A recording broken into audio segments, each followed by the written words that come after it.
So, like my uncle said, I am the eldest daughter or the granddaughter born to the sons, and grandpa eldest son Suvarna Paul. I am his daughter.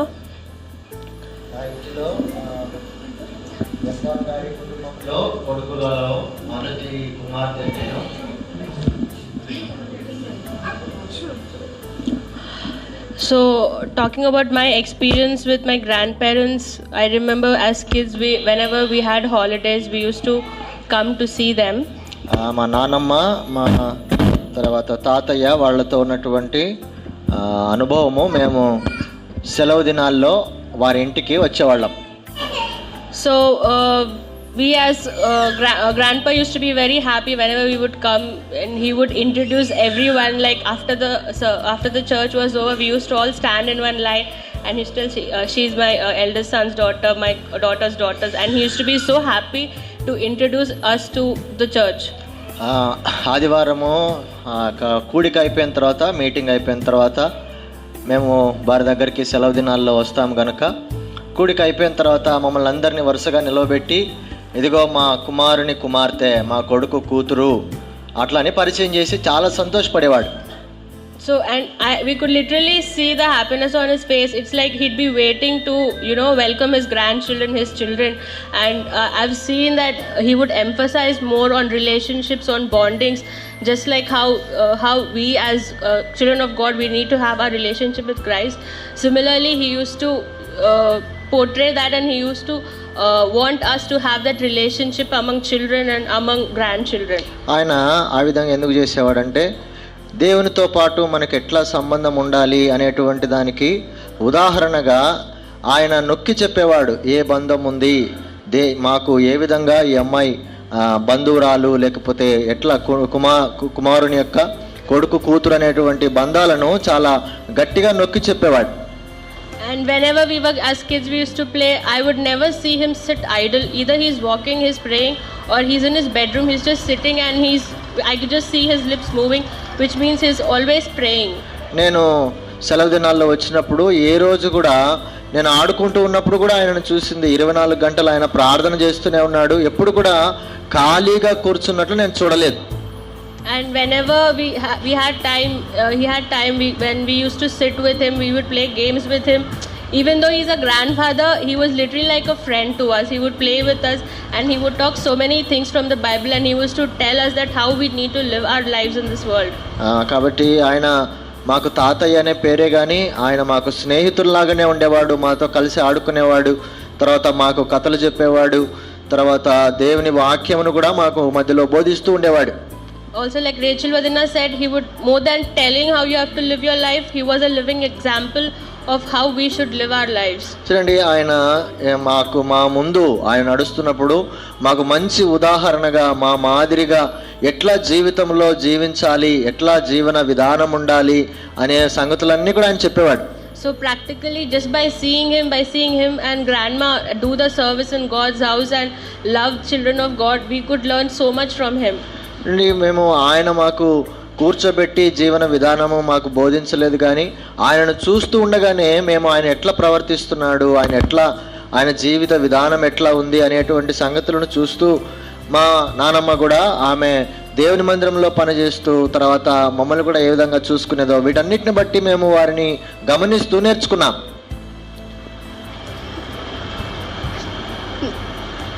Then after mummy passed away, మా అమ్మ చనిపోయిన తర్వాత, they were a great comfort to me. వాళ్ళు మమ్మల్ని ఎంతో ఆదరించినారు. After mummy passed away, probably he was alive for a year, and he comforted us a lot. మా అమ్మ చనిపోయిన తర్వాత వాళ్ళు మా దగ్గరకు వచ్చి మమ్మల్ని ఎంతో ఆదరించినారు. Then after that, after grandpa also passed away, we started staying with grandma. మా తాతయ్య ఆయన చనిపోయిన తర్వాత నానమ్మ మా దగ్గరే ఉండింది. She stepped into the shoes of my mother. అమ్మా,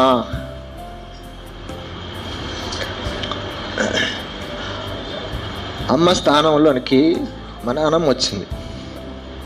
She was there to take care of us. Even though she was in her old age, she was there, to love us, to nourish us.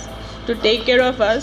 I don't even know if she remembers all that, but all what she did really means a lot to us.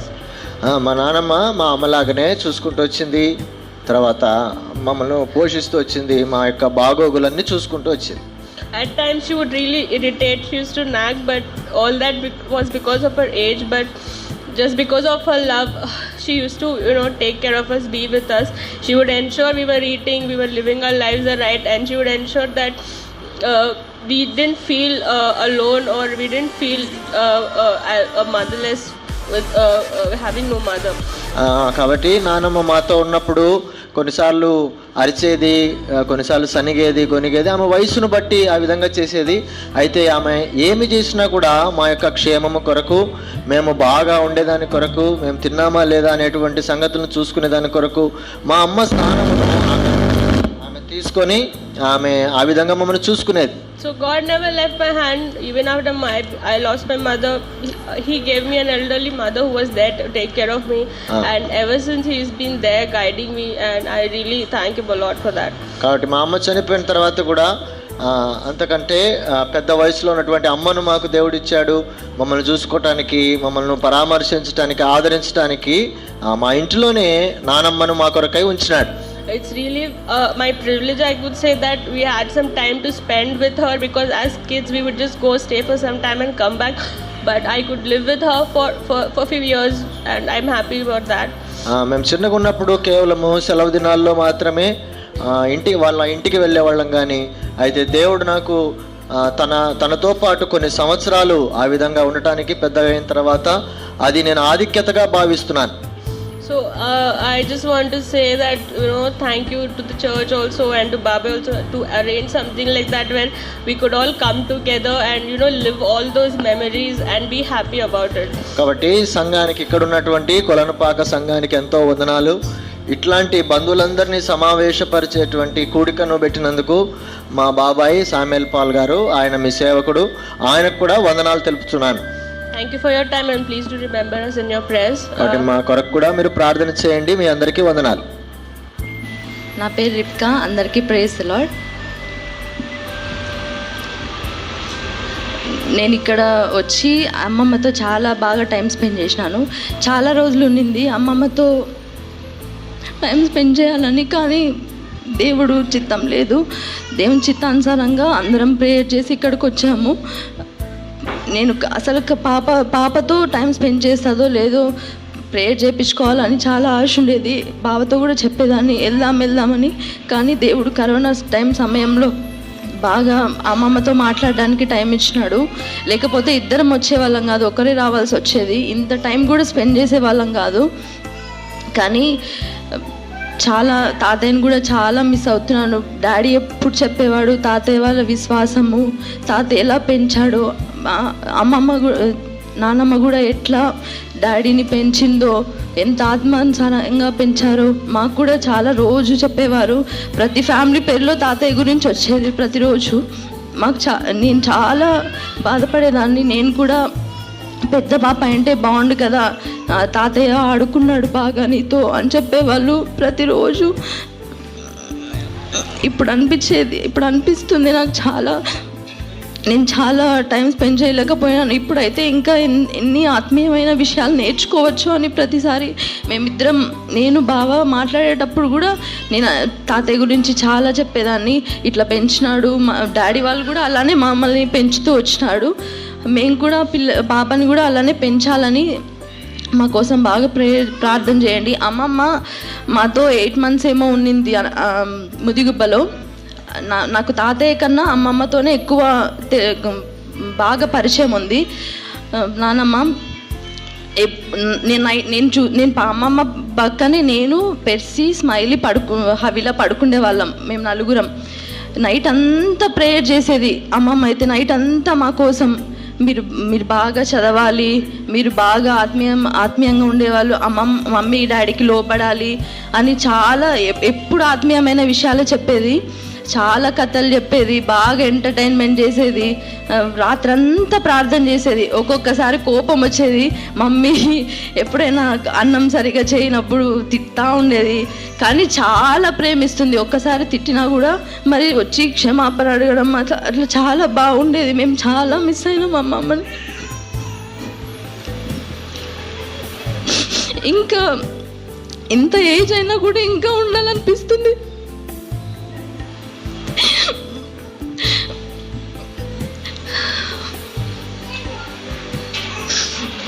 అందరినీ ఒకేలా ప్రేమిస్తుంది. లిచితో కూడా చాలా time spend చేసింది. మాకు లిచిన్ ఫోటోలో చూసి మొబైల్లో ఆడుకోవడం అదంతా చాలా బాగా అనిపించింది నాకు. మేము వచ్చినప్పుడు చాలా బాలేకుండా ఉండింది, కానీ ఇంతమంది వస్తున్నారు అమ్మమ్మ అంటే ఎంత బాగా లేసి అసలు బాత్రూమ్ కూడా ఒకరు తీసుకెళ్ళి పోయేలా ఉండింది. మన 2 వీక్స్ అయింది అంతే. కానీ ఇప్పుడు ఎంత యాక్టివ్గా ఉందంటే నేనే నమ్మలేకపోతున్నాను. చాలా యాక్టివ్గా ఉంది.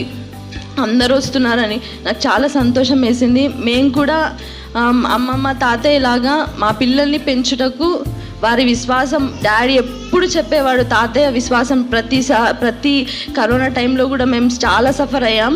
అప్పుడు కూడా తాతయ్య ఏ విశ్వాసం నేర్పించాడో ఆ విశ్వాసాన్ని మాకు నేర్పించాడు.